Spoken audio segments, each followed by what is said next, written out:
ہماری آج کی ویڈیو کا موضوع ہے ماحولیات۔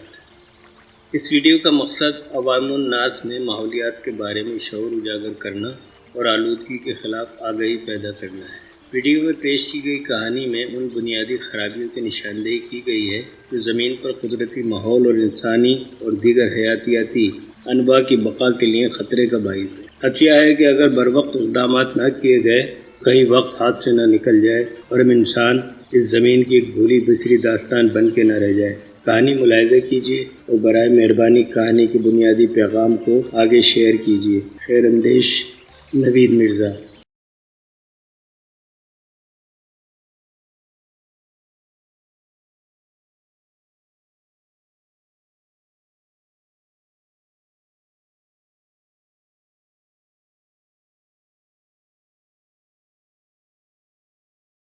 انسان نے اپنی ترقی کے لیے جس طرح زمین کا استحصال کیا ہے اور ہر طرح کی آلودگی پھیلا کر یہاں کی رہنے والی ساتھی انواع یعنی چرند و پرند اور دیگر زمینی، آبی اور فضائی حیات کو جس طرح نقصان پہنچایا ہے اس کا ازالہ نہیں کیا جا سکتا، مگر زمین اور اس کی خوبصورتی اور اس کے اندر رہنے والی انواع اقسام کی حیات کو تو اب بھی بچایا جا سکتا ہے۔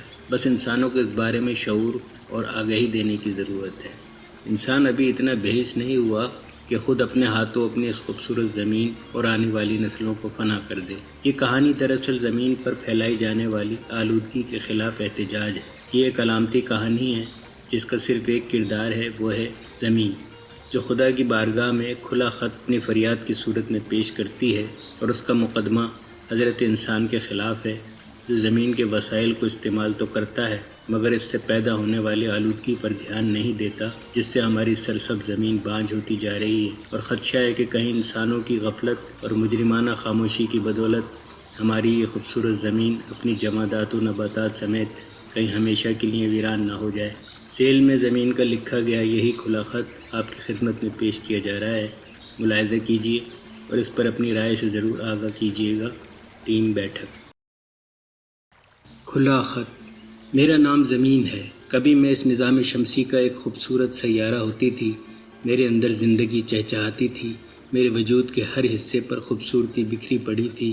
میرے اندر زندگی تھی، مامتا تھی۔ میرے اندر پھل پھول، درخت، پہاڑ، دریا، سمندر، ہرے بھرے جنگلات، سب کچھ تھا۔ یہ سب میرے اپنے بچے تھے جنہیں میں نے جنم دیا تھا۔ میری فضاؤں میں دلکش اور معصوم پرندے اڑتے پھرتے تھے۔ میرے میدانوں میں ہرن چوکڑیاں بھرا کرتے تھے۔ میری چراگاہیں مویشیوں کے ریوڑوں سے بھری رہتی تھیں۔ میرے میدانوں میں تتلیاں اڑتی پھرتی تھیں۔ میرے سمندر آبی خزانوں سے بھرے ہوئے تھے۔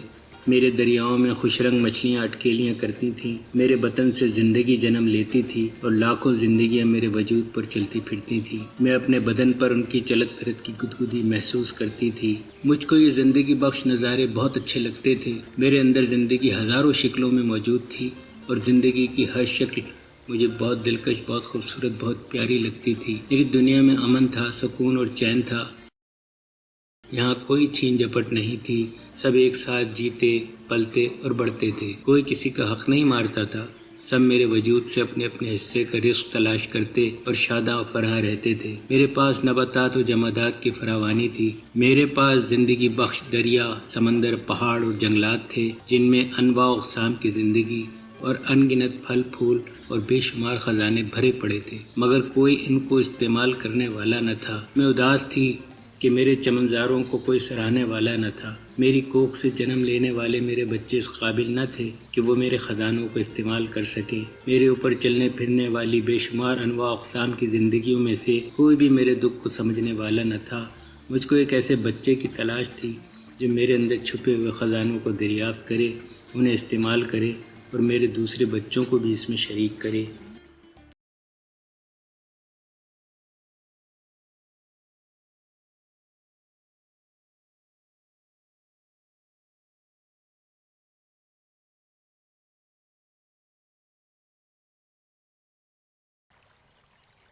میں اس کی اڑان دیکھ دیکھ کر جیوں، میں اس پر اپنی محبتیں نچھاور کروں، اسے بڑھتا پھلتا پھولتا دیکھوں۔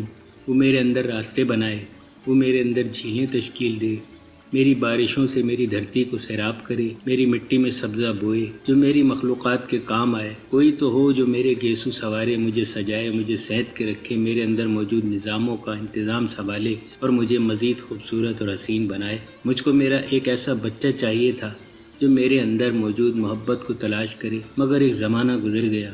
میں مایوس ہو گئی کہ اب شاید کوئی مجھے دریافت نہیں کر سکے گا، شاید اب میرے اندر کوئی تبدیلی نہیں آئے گی، میرے خزانے یوں ہی ضائع ہو جائیں گے، میرے بچے شاید کبھی بھی میرے خزانوں تک نہیں پہنچ پائیں گے۔ کہ اچانک میں نے ایک دن اپنی دھرتی پر ایک نئی مخلوق ابھرتی دیکھی۔ اس مخلوق کا نام تھا انسان۔ یہ مجھے اپنے ہی تخلیق لگی کہ اس کا وجود میری مٹی سے ہی اٹھا تھا۔ یہ مخلوق میری دوسری مخلوقات سے زیادہ ذہین اور محنتی تھی۔ اس نے اپنی محنت سے میرے وجود کو کھیتوں کھلیانوں سے بھر دیا۔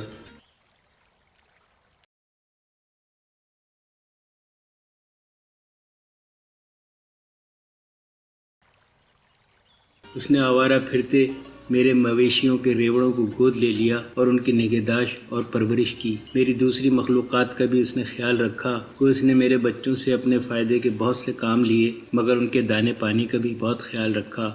مجھ کو بہت خوشی ہوئی کہ میری دھرتی پر کوئی تو ایسا آیا جس نے میرے خزانوں کو استعمال کرنے کا سوچا، اپنے ساتھ دوسرے بچوں کو بھی اپنا ساتھی بنایا۔ انسان نے میرے اوپر خوب محنت کی، اس نے میری دھرتی کو خوب سینچا۔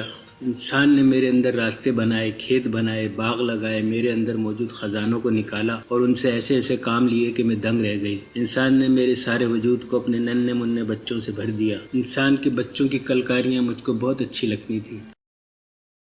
Thanks for watching. Like, subscribe, comment.